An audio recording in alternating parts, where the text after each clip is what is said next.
ప్రభు క్రీస్తునాథునిచే మిక్కిలిగా ప్రేమించబడి ప్రియ సహోదరి సహోదరులారా, రోజున మనందరము కూడా క్రీస్తు జయంతి పండుగ తరువాత వస్తున్నటువంటి ఆదివారాన్ని తిరు కుటుంబ ఆదివారముగా, పవిత్ర కుటుంబ ఆదివారముగా, యేసు మరియ యోసేపుల కుటుంబ ఆదివారముగా పరిశుద్ధ శ్రీ సభ మనందరికీ కూడా ఇస్తూ మనందరం కొద్దిసేపు పవిత్ర కుటుంబము యొక్క జీవిత విధానాన్ని, మన కుటుంబాల యొక్క జీవిత విధానాన్ని బేజూరు వేసుకొని ఏ విధముగా జీవిస్తున్నాము, ఏ విధముగా ఉంటున్నాము అన్నది గమనించుకోమని వాక్యముల ద్వారా భగవంతుడు మనందరినీ కూడా కోరుతూ ఉన్నాడు. ప్రియా సహోదరి సహోదరులారా, ఈ రోజున మనము గమనించినప్పుడు పెద్ద పెద్ద ఇళ్లను చూస్తూ ఉంటాం. గొప్ప గొప్ప ఇళ్ళు కాకపోయినా ఈ రోజుల్లో ప్రతి ఒక్కరూ కూడా ఒక మంచి గృహాన్ని, ఒక మంచి ఇల్లును నిర్మించుకోవాలనేది ప్రతి ఒక్కరి ఆశ. ఇల్లు నిర్మించుకోవటంలో తప్పు లేదు. మరి ఆ ఇంటి లోపల జీవించే విధానం ఏ విధంగా ఉంది, ఆ ఇంటిలో ఉండే మనుషుల మధ్య,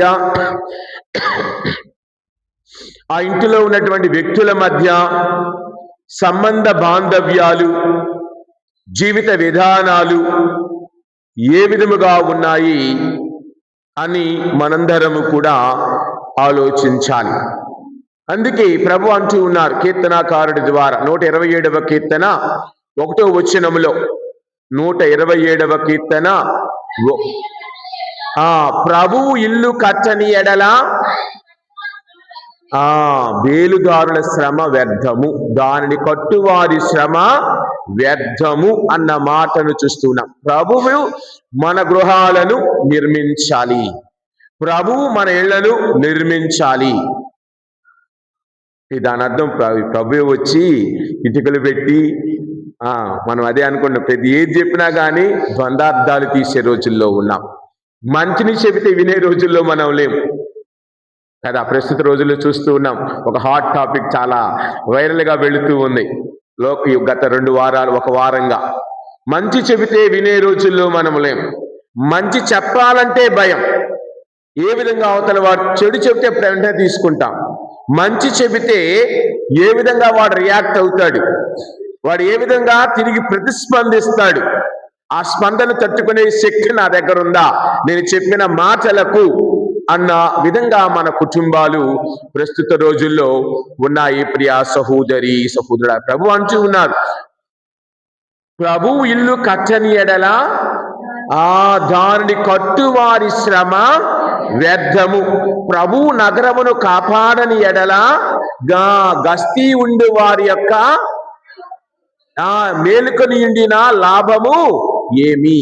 ప్రభువు నగరమును కాపాడని ఎడల ఎంతమంది మేలుకొని ఉండి ఎన్ని చేసినా ఆ సమయానికి ఏది జరగాలో అది జరుగుతుంది. కానీ ప్రభువు దానికి తోడుగా ఉంటే, ప్రభువు దానికి కాపరిగా ఉంటే, ప్రభువు ఆ గృహములకు, ఆ నగరానికి ఒక కంచెగా ఉంటే ఆయన మనందరినీ ఆశీర్వదిస్తారు. అందుకే యెహోషువ గ్రంథములో 24వ అధ్యాయములో 14-15 వచనములు, 6వ పుస్తకం బైబిల్లో, యావేకు భయపడి చిత్తశుద్ధితో కొలువుడు ఆవలి వైపున ఉన్న అన్య దైవములను విడనాడి దేవుని మాత్రమే, యావేను మాత్రమే నీవు పూజించుము. తర్వాత వచనం, మీరు యావేను పూజించకుండా మీకు నచ్చిన వారిని పూజించాలని మీరు అనుకుంటే ఆవలి ఉన్నటువంటి వారిని దీవించండి, వారిని వారితో కొలవండి. కానీ నేనును నా కుటుంబము మాత్రము యావే దేవుణ్ణి మాత్రమే ఆరాధిస్తాము. నేనును నా కుటుంబమును యావే ప్రభువుని మాత్రమే ఆరాధిస్తాము అన్న మాటను మనము చూస్తూ ఉన్నాం. ప్రియా సహోదరి సహోదరులారా, ఈ రోజున మరి నీవు నేను ఎవరిని ఆరాధించాలనుకుంటున్నాం, ఎవరి క్రింద నడవాలనుకుంటున్నాం, ఎవరితో మన జీవితాలను తీసుకొని వెళ్ళాలనుకుంటున్నాం. అందుకే యోహాను సువార్త 15వ అధ్యాయం 5వ వచనములో, నేను ద్రాక్షావల్లిని, మీరు తీగలు. ఎవరైతే ఈ ద్రాక్షావల్లిని అంటి పెట్టుకొని ఉంటారో వారు అధికముగా ఫలిస్తారు.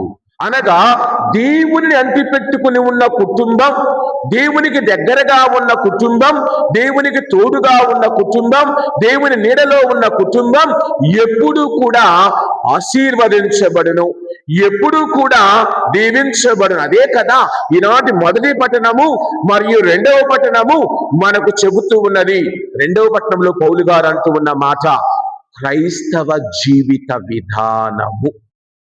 క్రైస్తవ జీవిత విధానము గురించి ఆయన చెప్పారు. మొదటి పట్టణములో సిరాకుపుత్రుని యేసు జ్ఞాన గ్రంథం 3వ అధ్యాయములో ఒక చక్కని మాటలు ఆయన చెబుతూ ఉన్నాడు. అక్కడ మనం దానికి వివరీకరణ అవసరంలా, వివరించి చెప్పనవసరంలా, పిల్లలకు పాఠాలు చెప్పినట్లుగా ఇలాగా ఇలాగని వివరించని అవసరంలో, వివరించకుండానే అర్థమయ్యే విధముగా అక్కడ వాక్యము వ్రాయబడినది. మనందరము వేమన శతకంలో ఒక పద్యం చదువుతాం, అందరికి వచ్చిందని మర్చిపోయి ఉంటాం. తల్లిదండ్రుల మీద దయలేని పుత్రుండు, పుట్టనేమి వాడు గిట్టనేమి, పుట్టలోని చెదలు పుట్టదా గిట్టదా, విశ్వధాభిరామ వినరవేమంటాం. తల్లిదండ్రుల మీద దయలేని పుత్రుండు, పుట్టనేమి వాడు గిట్టనేమి. వాడు ఉంటే ఎంత, పోతే ఎంత. అమ్మా నాన్నను గౌరవించని వాడు, నీకు జన్మనిచ్చిన తల్లిదండ్రుల మీద దయలేని వాడు, నీకు ఈ లోకములో జీవించే విధానమును నేర్పిన వారి మీద నమ్మకము లేనివాడు, గౌరవించని వాడు, వాడు ఉంటే ఎంత, పోతే ఎంత. అదే కదా ఈనాటి మొదటి పట్టణములో 3వ అధ్యాయములో మనం చక్కని వాక్యాలను ఆలకించాం. ఆయన అంటూ ఉన్నాడు, నీ తండ్రికి మతిపోయినను నీవు అతనిని దయతో ఆదరించాలి. నీ తల్లి ముసలిదైనా కానీ ఆమెను విడనాడకూడదు, ఆమెను కాపాడాలి. కావున ప్రియా సహోదరి సహోదరులారా, ఒకసారి ఆ 2వ వచనం నుండి మనం జాగ్రత్తగా చదువుదాం.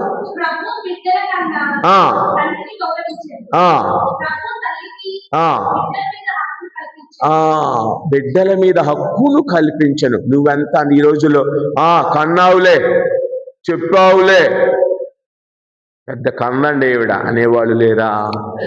కానీ వారి మీద దేవుడట పిల్లల మీద తల్లిదండ్రులకు హక్కుని ఇచ్చాడు, హక్కుని ఇచ్చాడు. ఈ రోజుల్లో ఏదో కొద్దిగా ఈ రెండు ఏమంటారు, రెండు జ్ఞానం కొద్దిగా ఎక్కువ ఉంటే చాలండి, ఇంకో అసలుకి వాడికి లోకంలో కాలు నిలబడదు. నువ్వు ఉండునమ్మా. ఈ రోజుల్లో జడ్జిని కూడా, సుప్రీంకోర్టు జడ్జిని కూడా ఆపగలిగేది ఎవరు? భార్య. నీకు తెలియదు, ఊరుకో. ఆయన పెద్ద తీర్పు ఇచ్చొస్తాడు. దేశాన్ని పరిపాలించే సీఎం కూడా ఇంటికి వెళ్తే నీకేం తెలియదు, ఊరుకో, నేను మాట్లాడతా, ఆపగలిగే స్థితి ఈ రోజున మనందరము చూస్తూ ఉన్నాం. బయట పెద్ద ఆఫీసర్ అయి ఉంటాడు ఈయన, ఇంటికి వెళ్తే మాతృభాషే కానీ నాన్న భాష కాదు కదా. మాతృభాషే, అమ్మ భాషే, నాన్నకు భాష లేదు ఇంట్లో, నాన్నకు మాట లేదు ఇంట్లో. కావున మనము ఏమి నేర్పుతూ ఉన్నాం, ఏమి నేర్చుకుంటూ ఉన్నాం నేటి సమాజంలో. నేటి సమాజం తర్వాత వాక్యాన్ని గమనించినప్పుడు అదండి, తండ్రిని గౌరవించేవాడు. నా మాట కాదమ్మా, చాలా మంది అంటారు దేవుడు మర్యాదలు ఎందుకు గౌరవించాడు? ఈ వాక్యాలను బట్టే కదా. ఈ వాక్యాలను బట్టే కదా తండ్రిని గౌరవించువాడు తన పాపములకు తగిన ప్రాయశ్చిత్తమును చేసుకొనున్నట్లే. తర్వాత వచనం, తండ్రిని సన్మానించువాడు తల్లిని సన్మానించేవాడు నిధిని చేకూరినట్లే, అంటే చక్కగా జీవించగలుగుతాడు. తర్వాత వచనం 5వ వచనం, తండ్రిని సన్మానించు వాని పుత్రులు అతని పుత్రులు అతన్ని సంతోష పెట్టెదరు. తర్వాత వచనం, దేవుడు ఆలకించును నీ ప్రార్థన. దేవుడు అందరూ అనుకుంటావు, ఎందుకు దేవుడు నా మొర ఆలకించడం లేదంటే నీవు చేసే ఎదవ పనులు దేవుడు చూడటం లేదా? నువ్వు చేసే ఎదవ కార్యాలు దేవుడు చూడటం లేదా? గుడికొచ్చి యేసయ్య అంటాం, నీ చేతుల నిండా, అదే కదా యెషయా గ్రంథం 1వ అధ్యాయం 15వ వచనములో, నీవు ప్రార్థించుటకు చేతులు ఎత్తినప్పుడు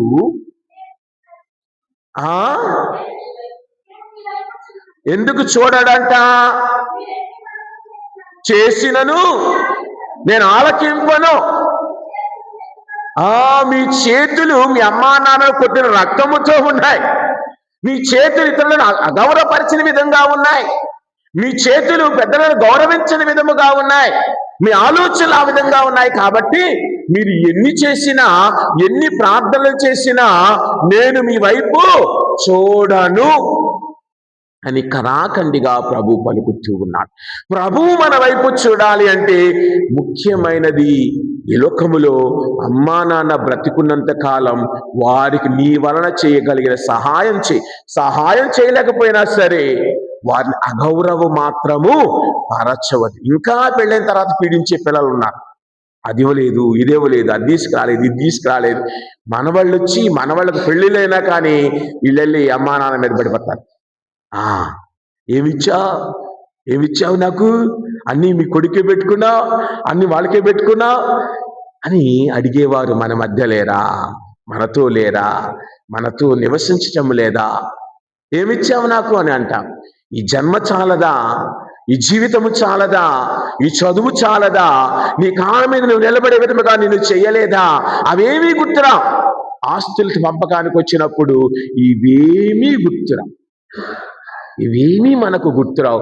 మనకు గుర్తొచ్చేది ఒకటే, ఆ డబ్బు మూట నాకు కావాలి, ఆ డబ్బు మూట నాకు కావాలి. అంతేకాని ఈ దేహాన్ని ఇచ్చింది ఆయన, ఈ దేహానికి చదివిచ్చింది ఆయన, ఈ దేహాన్ని సంస్కారాన్ని ఇచ్చింది ఆయన, ఈ దేహానికి మంచిని మానవత్వాన్ని నేర్పింది ఆయన అన్నది గుర్తురాదు. అదేమిటి? ప్రతి దానికి కూడా కన్నావులే, పెంచావులే, ఇది కాదు కదా. తర్వాత వచ్చినవమ్మా, తండ్రిని ఆదరించేవాడు దీర్ఘాయుష్మంతుడకును, తల్లిని సంతోషపెట్టేవాడు. అమ్మా నాన్న దైవంతో సమానం అన్నది ఎందుకే? అమ్మను గౌరవించేవాడటండి దేవునిని సంతోష పెట్టును. దేవుడు సంతోషిస్తాడట. అమ్మా నాన్న గౌరవిస్తే దేవుడు సంతోషిస్తాడు. మరి నీవు నేను అందరం తల్లి తండ్రిని గౌరవించే వారిగా ఉన్నామా? తల్లి తండ్రి ఎడల ప్రేమానురాగాలు కలిగిన వారిగా ఉన్నామా? అందుకే ఆయన అంటూ ఉన్నాడు సామెతల గ్రంథములో 6వ అధ్యాయములో 20వ వచనము నుండి మనము గమనిస్తే, సామెతల గ్రంథం 6వ అధ్యాయం 20వ వచనం, కుమారా నీ తండ్రి ఉపదేశములను ఆలకింపుము, నీ తల్లి యొక్క మాటలను బోధనలను పాటింపుము. ఎక్కడ దాచుకోవాలంటే వారు మంచి మాటలు, ఉపదేశములనగా వారి మాటలను నీ హృదయములో పదిలపరచుకొనుము, అది నీ కంఠమునకు హారము వలె ధరించుము.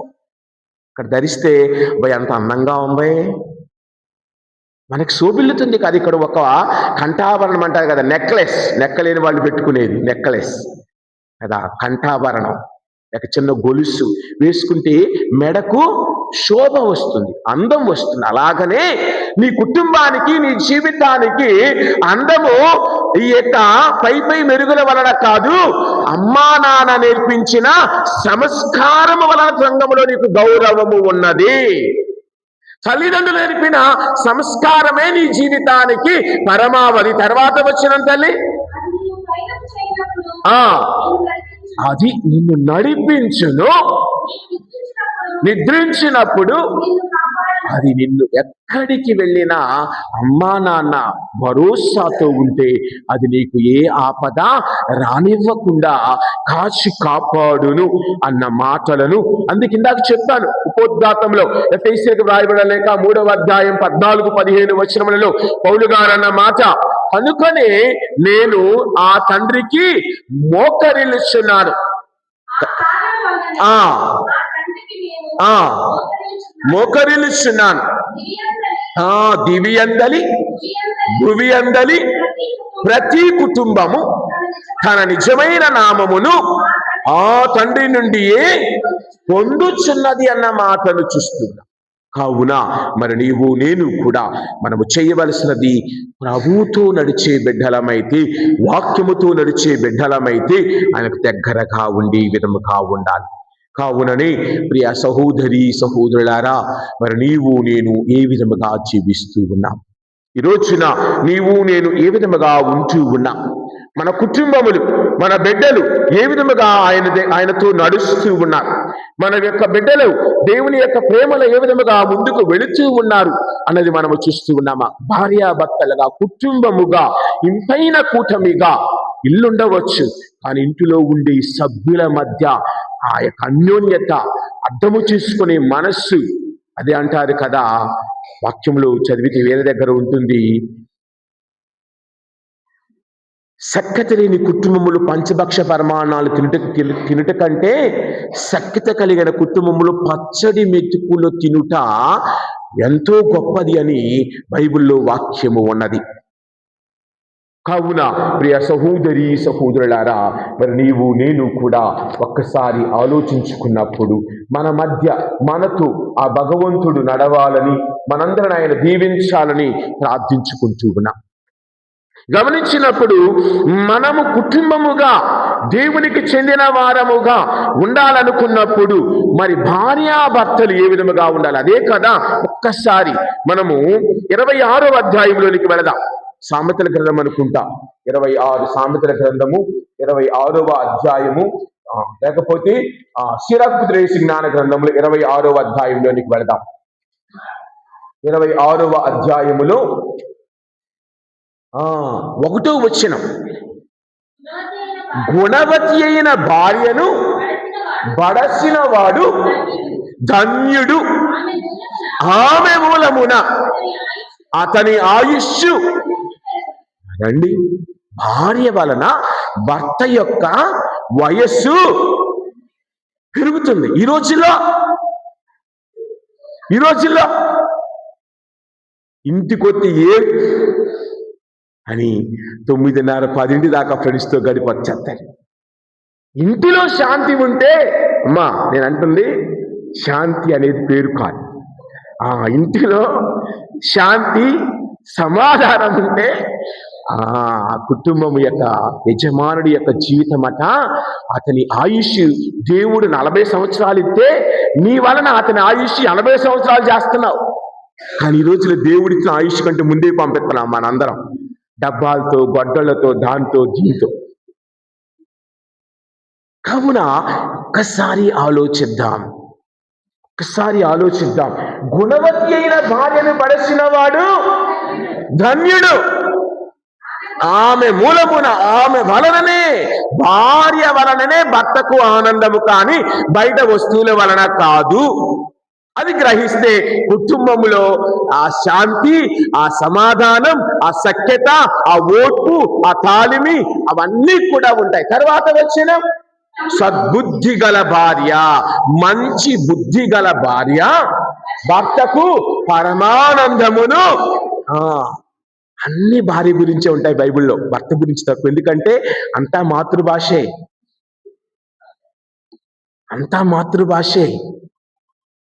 పితృభాష ఎక్కడా లేదు. ఎందుకు? స్త్రీ చక్కగా ఉంటే ఆ కుటుంబము ఇంకా చక్కగా ఎదుగుతుంది. అనున సద్బుద్ధి గల భార్య భర్తకు పరమానందమును కలిగించును. ఇదే మాట సామెతల గ్రంథములో 12వ అధ్యాయములో 4వ వచనం ఒక్కసారి చూస్తే, యోగ్యురాలైన భార్య భర్తకు కిరీటములాగా ఉండాలంటమ్మా. భార్య భర్తకు కిరీటములాగా ఉండాలి, కానీ బరువులాగా ఉండకూడదు. అవునా? తర్వాత వచ్చిన కానీ ఆ మగనికి అపఖ్యాతి తెచ్చునది అతని ఎముకల్లో పుట్టిన క్యాన్సర్తో సమానం. ఎముకల్లో వచ్చేదేంటే కుళ్ళు అంటే క్యాన్సరే కదా. అప్పుడే చెప్పారు ఏదంటే చూడు, అప్పుడే చెప్పిన వేమనగారు అన్నట్లు అప్పుడే చెప్పారు. భార్యాభర్తల మధ్య సంబంధం ఎలాంటిది? Fish and water. పెద్దరాయుడు సినిమాలో చెప్పినట్లు భార్యాభర్తల మధ్య సంబంధం it is like fish and water. It should not be fish and water కాకుండా ఫిష్ అండ్ వాటర్. కొద్దిగా స్పెల్లింగ్ మిస్టేక్ అయితే క్షమించాలి కదా. భార్యాభర్తల మధ్య సంబంధం నీళ్ళల్లో ఉన్న చేపలాగా, నీళ్లు చేప ఏదుగానైతే కలిసి ఉంటాయో అది స్నానం చేయకపోయినా వాసన రాదు. చేప ఎన్నాళ్ళు నీళ్ళలో ఉన్న స్నానం చేయటం వల్ల కానీ దానికి వాసన వస్తుంది. మనకు వాసన రాకుండా ఉండాలి. అంటే వాసన అంటే ఏమిటి? సువాసన కలిగినదిగా, ఇంపైన కూటమిగా మన కుటుంబాలు ఉండాలి. తర్వాత వచ్చిన అమ్మా అతని ప్రణాళికలన్నీ ధర్మయుక్తంగా ఉండేది. ఇప్పుడు వెనక్కి వద్దాం, 26లోకి వద్దాం. 3వ వచనం, మంచి ఇల్లాలు శ్రేష్టమైన వరము వంటిది. అది ఎవరికి వస్తుందంటండి? భార్యలు భర్తలు దైవ భీతి గలవారికే ఆ వరము లభించినంటే ప్రార్థించే వారికే, దేవునితో చక్కగా జీవించే వారికే అది లభించును. అట్టివాడు ధనికుడైనను దరిద్రుడైనను సంతసముతో జీవించెను, వారి మొగములు ఎల్లవేళ ఆనందముతో. చదువుకుంటూ వెళితేనండి, సమయము లేదు కాబట్టి కొన్ని మీరు చదువుకుంటూ వెళితే మీకు చక్కగా అర్థమవుతాయి. అందుకే సిరాకు దేశ జ్ఞాన గ్రంథం 40వ అధ్యాయం 23వ వచనం, స్నేహితులు ఇరుగు పొరుగు వారు కలిసి ఉన్నచో చూడ ముచ్చటగా ఉండును, కానీ ఆ ఇరువురి కంటే భార్యాభర్తలు కలిసి ఉండుట మేలు. మేకు కాదు, మేలు. భార్యాభర్తలు కలిసి ఉండుట మేలు అన్న మాటని ఇక్కడ మనము చూస్తూ ఉన్నాం. ప్రియా సహోదరి సహోదరులారా, కావున మరి నీవు నేను కూడా తర్వాత వచనం, ఆపదలలో తోబుట్టువులు సహాయములు చెంతనున్న తోబుట్టువులు సహాయకులు చెంతనున్నను ఎంత బాగుండును. కానీ దాన ధర్మము చేయుట వలన సిద్ధి సహాయము అంతకంటే శ్రేష్టమైనది. ఇవన్నీ నా మాటలు కాదు, భగవంతుని మాటలు, బైబిలు మాటలు. ఇవి కూడా ఉన్నాయా? చాలా మంది అంటారు బైబిల్లో ఏముంది, అది పనికిరాంది. ఇగో పనికొచ్చే మాటలు చాలా ఉన్నాయి. బైబిల్ అంటేనే పనికొచ్చే, బైబిల్ అంటేనే మనకు దగ్గరగా ఉండేది, బైబిల్ అంటేనే మనం. అందుకే ప్రియ సహోదరి, అదే 41వ అధ్యాయములో 14వ వచనం దగ్గర మనం గమనిస్తే, బిడ్డలారా నా ఉపదేశములను పాటించి శాంతిని బడయుడు, విజ్ఞానమును నిధిగా దాచుకొనొచ్చు ఎట్టి ప్రయోజనము. అదే దాని తర్వాత చదువుకుంటూ వెళితే 19వ వచనం దగ్గర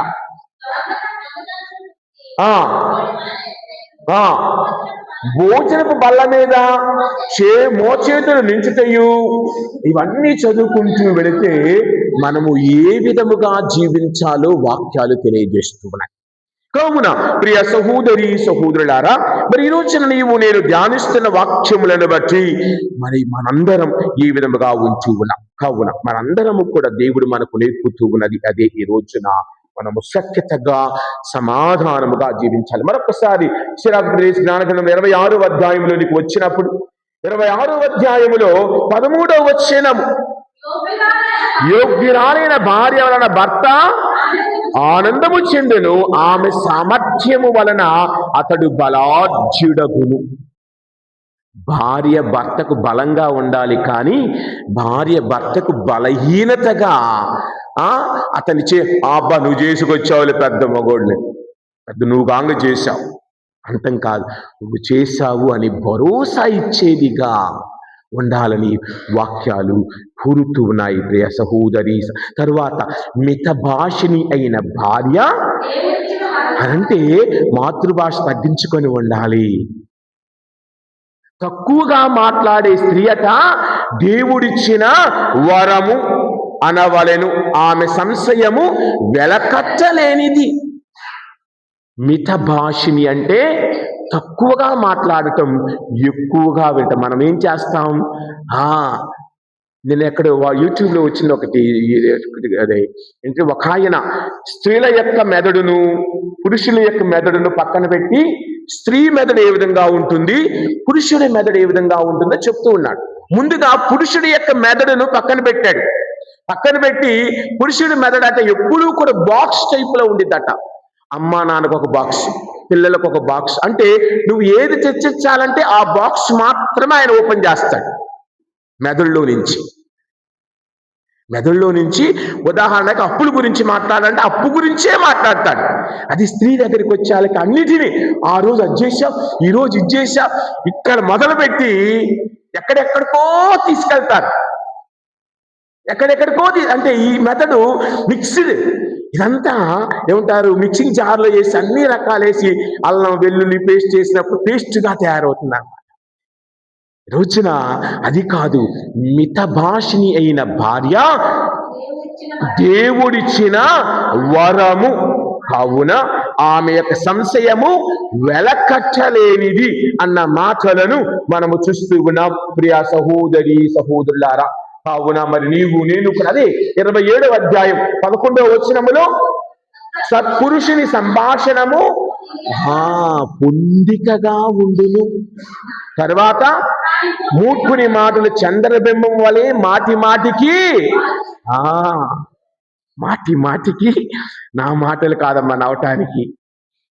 చంద్రబింబం ఎలాగా, ఒకరోజు ఇంతుండిది, ఒకరోజు మళ్ళీ పౌర్ణమి రాగానే మళ్ళీ అమావాస్యకి వచ్చేకి తగ్గుతూ వస్తుంది. అలాగనే మనం కూడా ఇప్పుడు ఒక మాట అప్పుడు ఒక మాట, ఏదో చెప్పినట్లు ఒట్టేసి ఒక మాట ఒట్టేయకుండా ఒక మాట చెప్పను, ఎప్పుడూ ఒక మాట మీదే ఉంటాను అన్న ఛత్రపతిలాగా మనం ఉండాలి కదా. ఒట్టేసి ఒక మాట ఒట్టేయకుండా ఒక మాట కాదు, ఎప్పుడూ ఒకే మాటలోగా నువ్వు నేను జీవించాలి. అది మన బిడ్డలకు నేర్పాలి. ఈ రోజున చిన్న ఉదాహరణ, బస్సులో ప్రయాణిస్తూ ఉన్నాం. మీ అబ్బాయికి 6, 7 సంవత్సరాలు 8 సంవత్సరాలు కూతురుకుంటాయి. కండక్టర్ గారు వచ్చారు, టికెట్ అరే అడిగితే 4 సంవత్సరాలని చెప్పని మనం అంటాం. అక్కడే మన బుద్ధి బయటపడుతుంది. అక్కడే ఆ రోజు నుంచి వాడి మనసులో అబద్ధం ఆడొచ్చని వాడు తెలుసుకుంటూ ఉన్నాడు. వాడు ఎందుకు అబద్ధం ఆడుతూ ఉన్నాడు? నీవు చేసిన నటనకరమైన జీవితం ఆఫ్టర్ ఒక 20 రూపాయల దగ్గర నీ బతుకు నా బతుకు బయటపడుతుంది. అదేమంటే ఏముందలే, అది పెద్దయిన తర్వాత వాడు కూడా ఆ విధంగానే ప్రవర్తిస్తాడన్న ఇంకిత జ్ఞానాన్ని మర్చిపోయి మనము జీవిస్తూ ఉన్నాం. ఆవు చేలో మేస్తే దాని దూడ గట్టున మేయదు కదా. ఆవు చేలో మేస్తే దాని దూడ గట్టున మేయదు కదా. నీవు ఏ విధముగా ప్రవర్తిస్తున్నావో, నీ ఇంటిలో నీవు ఏ విధముగా జీవిస్తూ ఉన్నావో, వాడు పెళ్ళైన తర్వాత వాడి పెళ్ళాంతో వాడు అదే విధంగా ప్రవర్తిస్తాడు. ఇంటిలో తండ్రి తల్లితో ప్రవర్తించే విధానమును బట్టి కొడుకు కూతురు ఆ విధంగా ప్రవర్తిస్తారు బయట కూడా. కావున నీవు నేను ఇంటిలో ఏ విధముగా ఉంటూ ఉన్నావు, ఎవడు చూడటం లేదు కదా, ఇది చీకటి వేళ, తలుపులు మూసి ఉన్నాయి అని జ్ఞానగ్రంథం 23వ అధ్యాయం 19, 20, 21 వచనాల్లో చదువుకున్నట్లుగా ఎవరు నన్ను చూస్తున్నారు? కానీ సూర్యుని కాంతి కంటే 10,000 రెట్లు అధికముగా దేవుని కాంతి నిన్ను చూస్తూ ఉన్నది అని నేను అనుకుంటున్నామా? కావున ప్రియ సహోదరి సహోదరులారా, మరి నీవు నేను ఏమి చేయాలి? భార్యగా భర్తగా ఇరువురు పొందికగా జీవించాలి. తరువాత వారు తమ పిల్లలను దేవునితో భార్యగా ఏమి చేయాలి? మంచి భార్య ఏమి చేస్తూ ఉన్నది? సమూయేలు గ్రంథం 25వ అధ్యాయం 3వ వచనములో హన్నా ఎల్కానా ఏమి చేశారు? భార్యాభర్తలు ఇరువురు కూడా దేవాలయానికి వచ్చి ప్రార్థించారు. దేవుని ముందుట ప్రార్థించారు. ఆపదలో వారిని రక్షిస్తుంది ఆ ప్రేమ బంధమే, ఆ ప్రార్థనా బంధమే కదా. ఏమంటూ ఉన్నది? ఒకసారి గమనిస్తే మొదటి సమూయేలు గ్రంథం 25వ అధ్యాయం 3వ వచనంలో అబీగాయిలు తన భర్త కోసం దావీదు దగ్గరకు వచ్చి సాగిలపడి ఆయన్ను క్షమించమని, భర్త తరపున క్షమించమని అడుగుతూ ఉన్నది. అదేనమ్మా?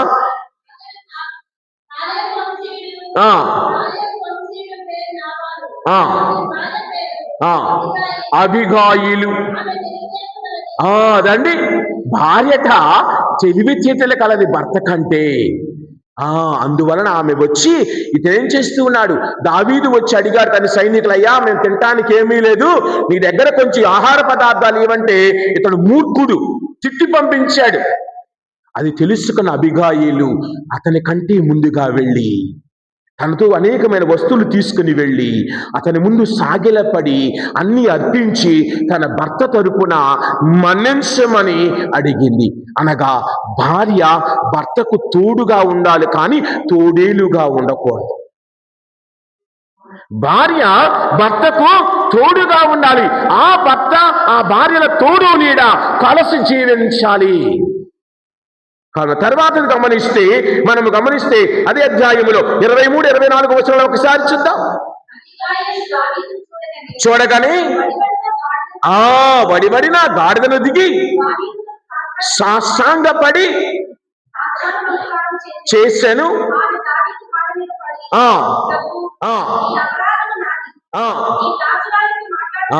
అదండి, ఈ నా తప్పు మా భర్తది కాదయ్యా, నాది అని తన మీద వేసుకుని ఈ రోజుల్లో ఇది నువ్వు చేశావు, నేను చేయలేదు, ఇది నీది, ఇది నాది, ఆ టీవీ నీది, ఈ గది నాది, ఆ మంచం నీది, ఈ మంచం నాది, అదిగో ఆ ప్లేట్ నీది, ఈ ప్లేట్ నాది, ఆ గ్లాస్ నీది, ఈ గ్లాస్ నాది, నువ్వు నన్ను ముట్టుకోవచ్చు, నేను దాన్ని ముట్టుకోవాలి. ఇక్కడ ఏమిడేమంటూ ఉన్నది? భర్త తప్పును కూడా తన మీద వేసుకొని జీవిస్తూ దావీదు దగ్గర క్షమాపణ కోరుతూ ఉన్నది. అది పెళ్లి అంటే, అది ఆ యొక్క దాంపత్య జీవితం అంటే ఒకరి కోసం ఒకరు నిలబడటము, ఒకరి కోసం ఒకరు త్యాగము చేయటము, ఒకరి కోసం ఒకరు ఉండటం, అది కుటుంబ జీవితం. ఈ అబీగాయిలు మనకు నేర్పిస్తూ ఉన్నది ఇక్కడ. ఇక రెండవదిగా ప్రియ సహోదరి సహోదరులారా, సామెతల గ్రంథం 35వ అధ్యాయం 15వ వచనములో భార్య తన ఇంటికి భోజనమును సిద్ధము చేయాలి, కానీ స్విగ్గీలో తెమ్మంటం కాదు. సామెతల గ్రంథం 31వ అధ్యాయం 15వ వచనం, వేకువనే నిద్ర లేచి వేకువనే నిద్రలేచి ఆ వివిధ భోజనమును సిద్ధము చేయును. అమ్మా, పనికత్తెలకు పనులను అప్పగించును.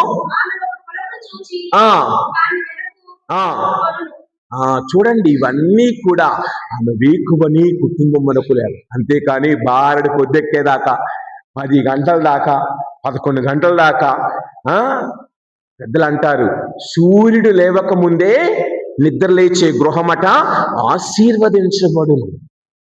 సూర్యుడి కంటే ముందుగా నిద్రలేచే కుటుంబము దీవించబడని వాక్యాలు పలుకుతూ ఉన్నాయి.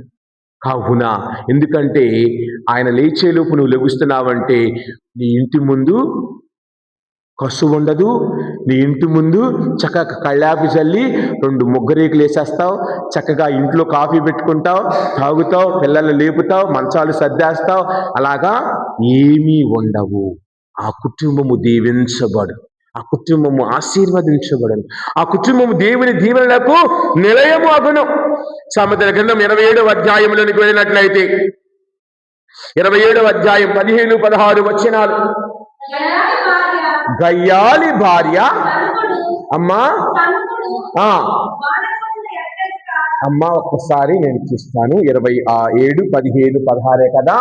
ఆ గయ్యాలి భార్య సనుగుడు వాన రోజున ఎడతెగక చినుకులు పడినట్లుగా ఉండును. ఆ గాలిని ఆపుట గాని చమురును గుప్పిట పొట్టుట గాని ఆమె నోరును మూయించుట కూడా అంతే కష్టము. ఇవన్నీ ఇక్కడున్నాయి. కావున నీవు నేను కూడా ఏమి నేర్చుకోవాలి?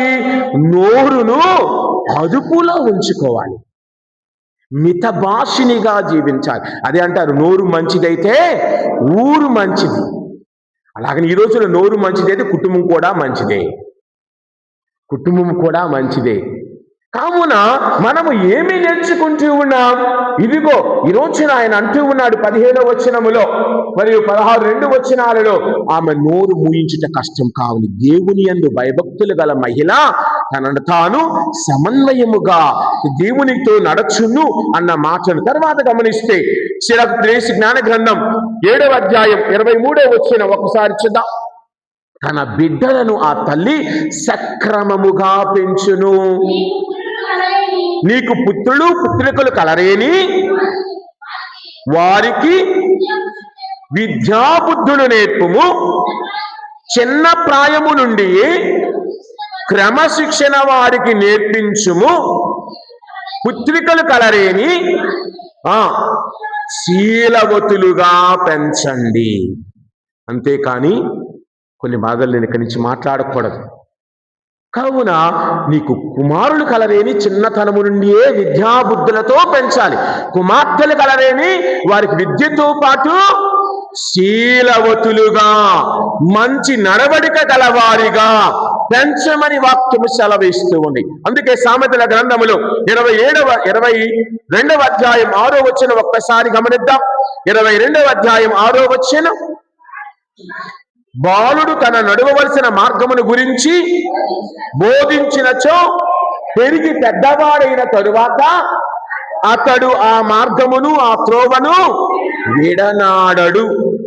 చిన్నతనములు మనం ఏది నేర్పిస్తామో అది పెద్దైన తరువాత వాడు పాటిస్తాడు. అలా చాలా ఉన్నాయి. అదే అధ్యాయంలో 15వ వచనం, చపలత్వము సహజముగా ఉండును, బెత్తం ఉపయోగించినచో అది తొలగిపోవును. దెబ్బ పడాలి. ఒకసారి మమ్మ కొట్టింది. ఆ దెబ్బ జీవితంలో మనల్ని మార్చే దెబ్బగా ఉండాలి. కావున ఇదిగో బెత్తము వాడని తండ్రి, సామెతల గ్రంథములో 13వ అధ్యాయములో 24వ వచనములో, బెత్తము వాడని తండ్రి పుత్రుని ప్రేమించినట్లు కాదు, తనయుని ప్రేమించి తండ్రి వాడిని శిక్షించి తీరును. ఇంకా చదువుకుంటూ వెళితే ఏమంటున్నది? దెబ్బ కొట్టినంత మాత్రాన వాడు చచ్చిపోడులే. ఈ రోజుల్లో ముందే మనం వచ్చి మాకు ఒక్కడేనండి, కొట్టొద్దండి, అనొద్దండి, అదొద్దండి, ఇదొద్దండి అంటే వాడు తర్వాత నిన్ను తంతాడు, కొడతాడు. చిన్నతనములో నీవు ఏ విధముగా ఉన్నావో నీ యొక్క బిడ్డలు కూడా ఆ విధంగానే ఉంటారు. అందుకే సామెతల గ్రంథం 19వ అధ్యాయం 26వ వచనములో, తండ్రిని బాధించువాడు, తల్లిని ఇంటి నుండి గెంటి వెయ్యువాడు, సిగ్గుమాలిన వాడు, అపకీర్తి తెచ్చుకునేవాడు అన్న మాటలను ఇక్కడ మనము చూస్తూ ఉన్నాం. ప్రియ సహోదరి సహోదరుడా, కావున నీ పూర్ణ హృదయముతో నీ తల్లిని తండ్రిని గౌరవించుము. ఎందుకో తెలుసా? జ్ఞాన గ్రంథములో 7వ అధ్యాయములో 27, 28 వచనంలో, నీ పురిటి నొప్పులను గుర్తుకు తెచ్చుకో, పూర్ణ హృదయముతో నీ తల్లిని తండ్రిని గౌరవింపుము, నిన్ను కన్న తల్లి యొక్క పురిటి నొప్పులను మరచిపోవద్దు. నీకు ప్రాణమును ఇచ్చినప్పుడు నీ జననీ జనకులు నీకు ప్రాణం ఇచ్చిన జననీ జనకుల యొక్క రుణమును ఎట్లు తీర్చుకుంటావు? కావున నువ్వు చక్కగా జీవించాలి. అందుకే తోబీతు గ్రంథములో 4వ అధ్యాయంలోనికి ఒక్కసారి వెళదాం. తోబీతు గ్రంథములో 4వ అధ్యాయం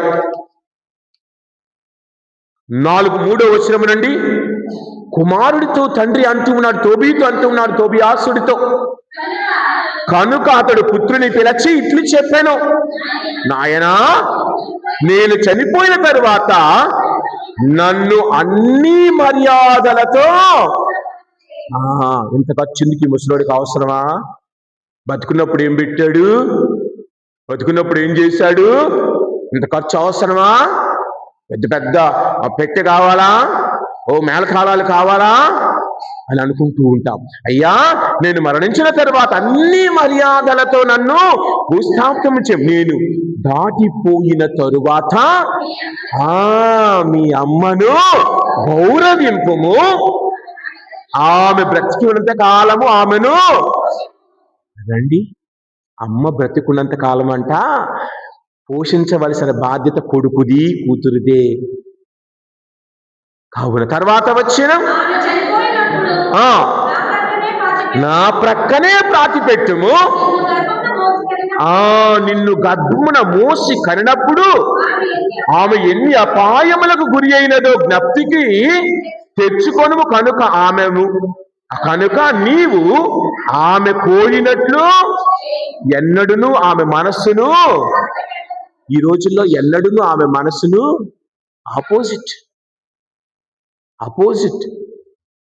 కావున ఎన్నడును ఆమె మనస్సును కష్టపెట్టకము అంటూ ఉన్నా. కావున అదే అధ్యాయములో ప్రియ సహోదరి సహోదరుడా 5వ వచనం అదండి పిల్లలకు నేర్పవలసినది ప్రభువుని గుర్తించుకో, ప్రభువుతో నడువు, ప్రభువునందు నమ్మకము కలిగి ఉండు. అది పిల్లలకు నేర్పాలి. పిల్లలకు మనం నేర్పవలసినది మంచి మాటలు, మంచి నడవడిక. 4వ అధ్యాయం 5-6 వచనాలు ఏమంటూ ఉన్నది? నీవు ప్రతిరోజు నీ దేవుని స్మరణ చేసుకో, గుర్తుకు తెచ్చుకో, ఏనాడునో పాపము చెయ్యకుము, అమ్మా దేవుని ఆజ్ఞను మీరకుము, ఎప్పుడును. ఇది పిల్లలకు నేర్పాలి. ఈ రోజుల్లో ఏమి నేర్పుతూ ఉన్నాం? అమ్మా నాన్నగా పిల్లలకు ఏమి ఇస్తూ ఉన్నాం? అదేమంటే 2 కార్లు ఇచ్చాం, 2 బిల్డింగులు ఇచ్చాం. ఎవడికి కావాలి? నడవడిక లేని వాడికి, మంచి లేని వాడికి, మానవత్వం లేని వాడికి పిల్లలకు నేర్పవలసినది ఇది. మంచితనం, మానవత్వం, దేవునితో నడుచుట, దేవుని యందు ఎదుగుట, దేవునితో ఆ యొక్క ప్రేమలో నడిచే బిడ్డలుగా నీ కుటుంబాన్ని, నీ బిడ్డలను నీవు జీవిస్తూ ఉన్నావా? కావున ఆ విధంగా మనం జీవించాలని ఆయన కోరుతూ ఉన్నారు. మరి ఆయన దీవించే వారిగా ఉండాలి. మనం దీవించాలి. ఆదికాండం 48వ అధ్యాయం 15వ వచనములో, ఆదికాండం 48వ అధ్యాయం 15వ వచనములో యాకోబు తన మనవళ్లను ఆశీర్వదించాడన్న మాటను ఇక్కడ మనకు చూస్తూ ఉన్నాం. ఈ విధముగా ఆశీర్వదించెను.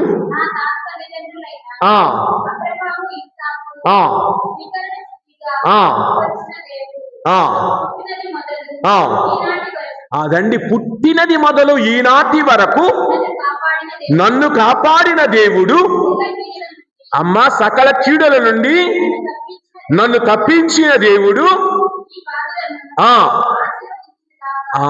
నిన్ను కూడా ఆశీర్వదించునుగా. అది పిల్లలకు నేర్పాలి. అంతేకాని బ్యాంకులు అంత దాచాన్రా, ఇదిగో పోయిన నెల వచ్చిన వడ్డీతో ఇది కొన్నాన్రా, అది కాదు నేర్పవలసినది దైవ జ్ఞానము, దైవ ప్రేమ, సోదర ప్రేమ, మంచి మర్యాద, మానవత్వం మన బిడ్డలకు నేర్పాలి.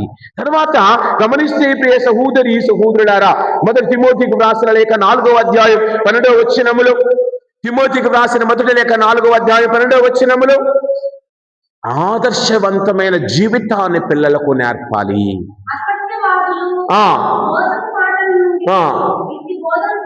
పుట్టును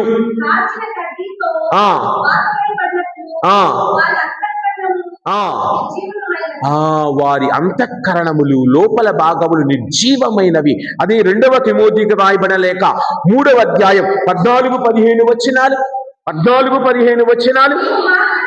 అమ్మా నీవు మాత్రము నీకు బోధించబడిన విశ్వసించినవియు అగు సత్యముల యందు సాగిపుమది. దేవుని సత్యములలో ముందుకు సాగాలి, ఆదర్శముగా జీవించాలి అని ఆయన కోరుతూ ఉన్నారు. ప్రియ సహోదరి సహోదరులారా, కావున మరి మనము కూడా రెండవ మక్కబీయుల గ్రంథం 7వ అధ్యాయం 21-22 వచనములలో ఒక స్త్రీ తన 7 పిల్లలను ప్రోత్సహించిన విధముగా, దేవుని యందు ప్రోత్సహించిన విధముగా ఆ తల్లి ఏమని మాట్లాడుతూ ఉంది అక్కడ 21-22 వచనాలలో? కానీ వారి తల్లి ఎక్కువగా మెచ్చుకోదగినది, ప్రశంసింపదగినది, ఎల్లరూ ఆమె గుర్తుంచుకోవలసిన స్త్రీ, గౌరవింపదగిన స్త్రీ 7 కుమారులను మరణమును దాని కారణం అంత తనే వారిని ప్రోత్సహించింది, మంచి మార్గములో నడవమని. ఆమెను అలాంటి స్త్రీ తత్వాన్ని మనము కలిగి ఉండాలి. అది బిడ్డలకు మనము బోధించాలి. నీతిగా ఉండాలిరా, సత్యమునే మాట్లాడాలిరా, అసత్యాన్ని మాట్లాడకూడదురా అంటే ముందు మనము మాట్లాడితే కదా నీ కొడుకు నీ కూతురు సత్యాన్ని మాట్లాడేది, అసత్యాన్ని మాట్లాడకుండా ఉండేది. నువ్వు తాగకుండా ఉంటే వాడు తాగకుండా ఉంటాడు, నువ్వు తిరుగుబోతు కాకుండా ఉంటే నీ కొడుకు నీ కూతురు తిరుగుబోతు కాకుండా ఉంటారు. ముందు కుటుంబంలో తల్లి తండ్రి చక్కగా ఉంటేనే బిడ్డలు కూడా ఆ విధముగా ఉండగలుగుతారు. కావున మరి నీవు నేను ఈ రోజున విన్నటువంటి వాక్యములను బట్టి అందుకే ప్రభు అంటూ ఉన్నారు శిలాపత్రేసు జ్ఞాన గ్రంథములో 30వ అధ్యాయం 1-13 వచనాలు చాలా చక్కగా వివరిస్తూ ఉన్నాయి బిడ్డల పెంపకాన్ని గురించి. ముఖ్యముగా 9వ వచనం ఒక్కసారి చూద్దాం. ఓవుగా పెరిగిన బిడ్డడు కరణ తండ్రికి నిరాశను కలిగించును, తండ్రి పుత్రునితో ఆడి పాడనేని ఆ దుఃఖము కలుగుక తప్పదు. దాని అర్థం ఆడకూడదని కాదు. అందుకే పెద్దలు అంటారు, కొడుకుతో 1 నుండి 5 సంవత్సరాల వరకు చక్కగా ఉండాలి, 7 నుండి 15 సంవత్సరాల వరకు కొడుకుని బానిసలాగా చూడాలి. ఎందుకో తెలుసా? పెరిగే వయసులో వాడు చదువుకోకుండా నేను పాడు చేయకూడదు, వాడి బానిసలాగానే చూడాలి. 15 నుండి తర్వాత వయసులో 17 తర్వాత వయసులో వాడిని ఒక స్నేహితుడిగా చూడాలి, మెలకువలు నేర్పాలి. కావున ఈ రోజుల్లో ఎంతమంది ఈ విధంగా చేస్తూ ఉన్నాం? కావున ఒక్కసారి ఆలోచిద్దాం ప్రియ సహోదరి సహోదరులారా. మరి మన కుటుంబాలు దేవుని చేత దీవించబడాలి అంటే కుటుంబాలలో గమనించండి, రూతు గ్రంథం 1వ అధ్యాయం 15వ వచనములు. రూతు గ్రంథం 1వ అధ్యాయం 15వ వచనములు. రూతు గ్రంథం 1వ అధ్యాయం వెతకండి, దొరుకుతుంది. 1:15 కోడలిని చూచి అమ్మా వెళ్ళిపోయాను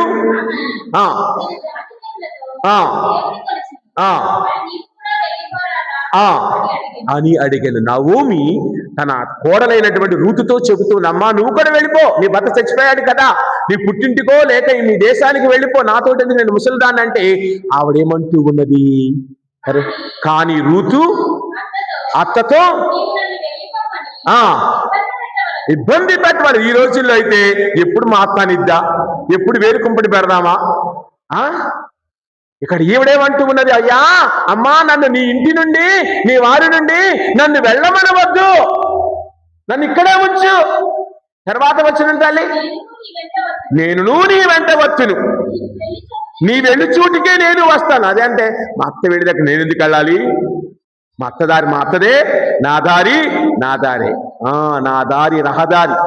ఎవరు అడ్డం వచ్చినా వాళ్ళకే నష్టం, ఎవరు ముందు వచ్చినా వాళ్ళకే కష్టం అన్న విధంగా మనం ఉండకూడదు. తర్వాత వచ్చిన తల్లి, నేను వసిస్తాను, నీ ఉండే చోటనే నేను ఉంటాను, నా బంధువులగుదురు, నా దేవుడగును, నేను పాతి పెట్టబడాలి అన్న చక్కని మాటలు కోడలు చెబుతూ ఉంటే ఈ రోజుల్లో మా అత్తగారు ఇప్పుడు పోతే బాగుండు, మా అంగాగారు ఇప్పుడు పోతే బాగుండు. ఇది కాదు, రూతు నవోమీల మాదిరిగా జీవించే కుటుంబం ఆశీర్వదించబడును. రూతు నవోమీలుగా జీవించే కుటుంబం దీవించబడును. కావున బైబిల్లో ఏది కావాలన్నా మీకు దొరుకుతుంది. ఏది కావాలన్నా, ఏ విధంగా జీవించాలో, ఏ విధంగా జీవించకూడదో కూడా బైబిల్ మనకు నేర్పుతూ ఉంది. ఏ విధంగా జీవించాలో, ఏ విధంగా జీవించకూడదు, రెండు బైబిల్లో ఉన్నాయి. ఏది తీసుకోవాలన్నది మన ఇష్టం. నేర్చుకోవాలనుకుని, దేవునితో నడవాలనుకుని, దేవునితో వెళ్ళాలనుకునే వారికి. అందుకు చివరిగా ఒక చిన్న సారాంశంతో ఈ రోజున ముగిస్తాను. చాలాసార్లు చెప్పిన ఒక చిన్న కథే. ఒక పాస్టర్ గారు ఒక సాయిబు గారు ఒక ఊళ్ళో ఉంటూ ఉన్నారు. ఇద్దరు ఫ్రెండ్స్. సాయిబు గారి పని ఏంటి? మటన్ కొడుతూ ఉంటాడు ప్రతి ఆదివారం. ఈయన పాస్టర్ గారు వెళ్ళి మటన్ తెచ్చుకుంటాడు. డబ్బులు ఇచ్చేలే, ఫ్రీగా కాదు, తెచ్చుకుంటాడు. చక్కగా ఫ్రెండ్స్ అయ్యారు. ఉదయం అంతా బిజీగా ఉంటాడు, ఆదివారం కదా, మటన్ మస్తాన్. సాయిబు గారు ఇద్దరు సాయంత్రం చక్కగా, మాకు వైజాగ్ అంటే బీచ్ ఉండేది కాబట్టి బీచ్కి వెళ్తారు. మనకి ఇక్కడ సంగమం దగ్గరికి వెళ్ళి చక్కగా నడుచుకుంటూ వెళతారు. ఈవినింగ్ ఫ్రీ కాబట్టి. పాస్టర్ గారికి ఉదయం సర్వీసులు అన్నీ అయిపోతాయి. ఈ మటన్ మస్తానికి 12 మటన్ కొట్టడం అయిపోయింది. సాయంత్రం ఫ్రీ అవుతారు. ఇద్దరు వెళతారు చక్కగా. ఒకరోజు వెళుతూ ఉంటే 2 చిలకలు అక్కడ అమ్ముతూ కనపడ్డారు. చిలకలను చూశారు. పాస్టర్ గారు ఒకటి కొనుక్కున్నారు, సాయిబు గారు కూడా ఒకటి కొనుక్కున్నారు.